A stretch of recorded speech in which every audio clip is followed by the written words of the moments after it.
Hey YouTube, it's Kelly K, and today I'll be talking about how hostile environments can stunt creativity.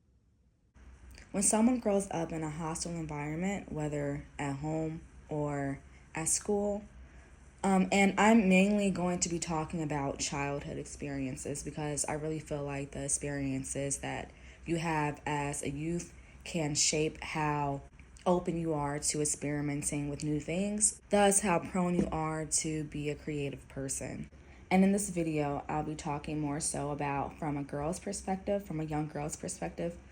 So, if a young girl is raised by parents who are judgmental and not supportive, or if she grows up in a house where her parents are constantly arguing, or if she has a mother who bullies her and who picks at her, then she's likely going to suffer from low self-esteem, which is going to prevent her from reaching her creative potential.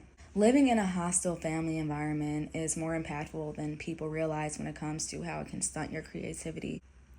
Because if your first bullies were the people who raised you, the people in your home, then chances are you're not going to feel safe when you go out in the world. And creativity requires boldness. It requires you to be courageous. Why? Because in order to be creative, you need to be free to experiment with different things. But if a girl is judged heavily by her parents or her siblings when she's at home, then she's going to be raised to believe that anytime she steps outside of the box, she's going to be ostracized or bullied, or she's going to learn that it's not a good thing to stand out too much because the chances of you getting bullied is really high. So because that belief has been ingrained in her by her family, who's likely facing some type of mental illness, then she is going to be less likely to be experimental in her fashion and style and in life in general. And that fear easily transfers over to the school. And we all know that the school playground, elementary school, middle school, high school, those are the prime times that people get bullied.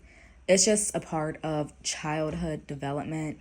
Your classmates are finding themselves, you're finding yourself, you're going through hormonal changes. So there's a lot going on. And also in your school, you have a lot of different children who were raised in likely totally different environments. So you have kids who may have faced trauma growing up, and you have kids who are very self-confident. You have kids who may later be diagnosed as mentally ill, and their parents don't know that yet. And also, of course, the intellectual levels are going to vary significantly.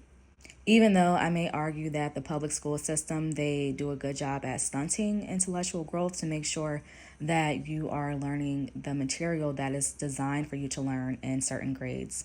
So if you're facing all of these challenges at school and at home, what is the likelihood that you're going to feel free enough to be creative? Because you have your parents bullying you or not providing a safe space for you at home, and likely in your school environment, that's also not a safe place. That's why I really emphasize that parents create a safe place for their children at home, because the world is already harsh enough on your kids. Chances are your daughter is already facing trials and tribulations at school and out in the world. So it's even more impactful when your home base, the place that's supposed to be safe, the place that you're supposed to call your home, is also not a safe place to express yourself creatively, try different things without being judged, to speak your mind. And I truly believe that parents who silence their children, they're doing a huge disservice, because they are teaching their kids that their voice doesn't matter, that their opinions don't matter, to shut up and listen to authority, to not question anything, to not be too curious. So now your young girl goes out in the world believing that her voice isn't worthy of being heard. When you're subconsciously taught that your voice isn't worthy enough to be heard, then how do you expect this young girl to grow up as a young woman and to contribute significantly to conversations and school projects? How do you expect that girl to grow up and to question the status quo, which is oftentimes needed to explore your creativity? She's going to feel like she's not important.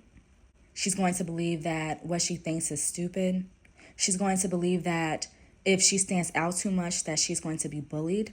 And creativity takes courage. Creativity requires you to question the status quo, to be curious, to think outside of the box. And when you finally built up the courage to change your hair, to read a unique book, to wear a unique fashion piece, and your mother or your father or your siblings bullied you because of it, what is the likelihood that this girl is going to grow up with self-confidence?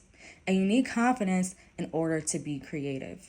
When you're insecure, it's hard to be creative. You need to look at yourself and your life as blank canvases and to clearly see the tools that you have and to think of them as worthy and to know that you can build something, that you can paint something on that canvas. A hostile environment, a hostile home does not foster self-confidence. It does not inspire you to love yourself. It does not teach self-love. What does it teach? It teaches you to be safe, to be humble, to be quiet. All through high school, I wore black shirts. I wore a lot of black because I was subconsciously trying to blend in. I didn't feel safe enough to express my creativity because the few times that I did, I was judged harshly for it. So I was taught to make myself as small as possible. So I would wear black and I wouldn't experiment with my hair. I would wear 2 or 3 hairstyles at best because I would have kids in my scalp literally touching my hair, trying to see if it was real. The times that I went out on a whim to try something different with my look and my style, and I finally built up that confidence to experiment with my look, I would have a family member tease me. So what does that teach me? Not to trust myself. I mean, I'm 26 years old and I'm still finding my voice and I'm still finding my style.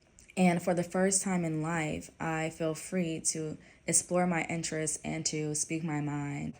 And I also realized that when I went to college and I was surrounded by intellectuals, that they don't worry too much about what you're wearing or what you're reading or why you're reading at all.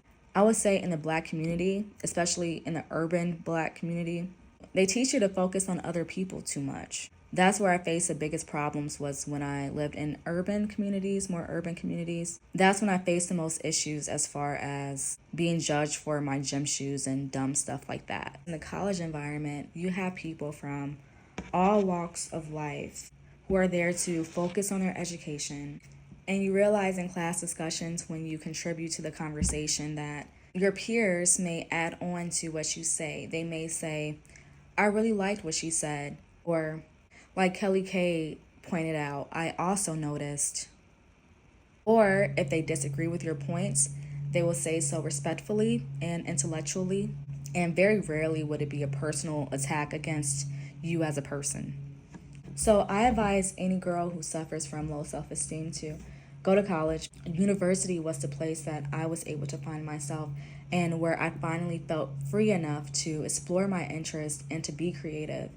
That's a place that I took classes that were of interest to me, all the way from Latin American studies to fashion law, or all the way from psychology to accounting. I became a more confident and well-rounded person once I went to university. So that's what I'll encourage my girls to do who love to learn but were taught at a young age that they were weird or felt misunderstood by their peers. I would encourage you to go to school. As an adult, you have to be very intentional, especially when you were raised or when you grew up in a hostile environment.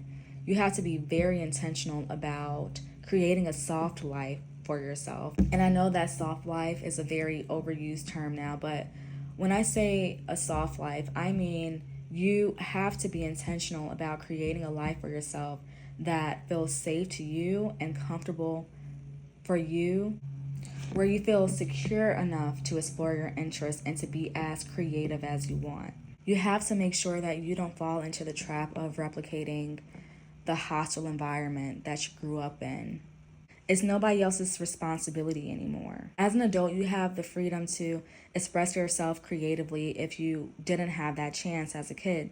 Now, as an adult, you don't have that excuse anymore.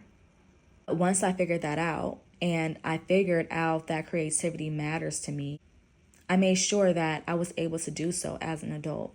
I gave myself permission to watch documentaries, to read obscure novels, to travel, to try different outfits, to experiment with gardening. So that's the end of my video. Comment down below what you thought about these points, and I'll talk to you guys next time.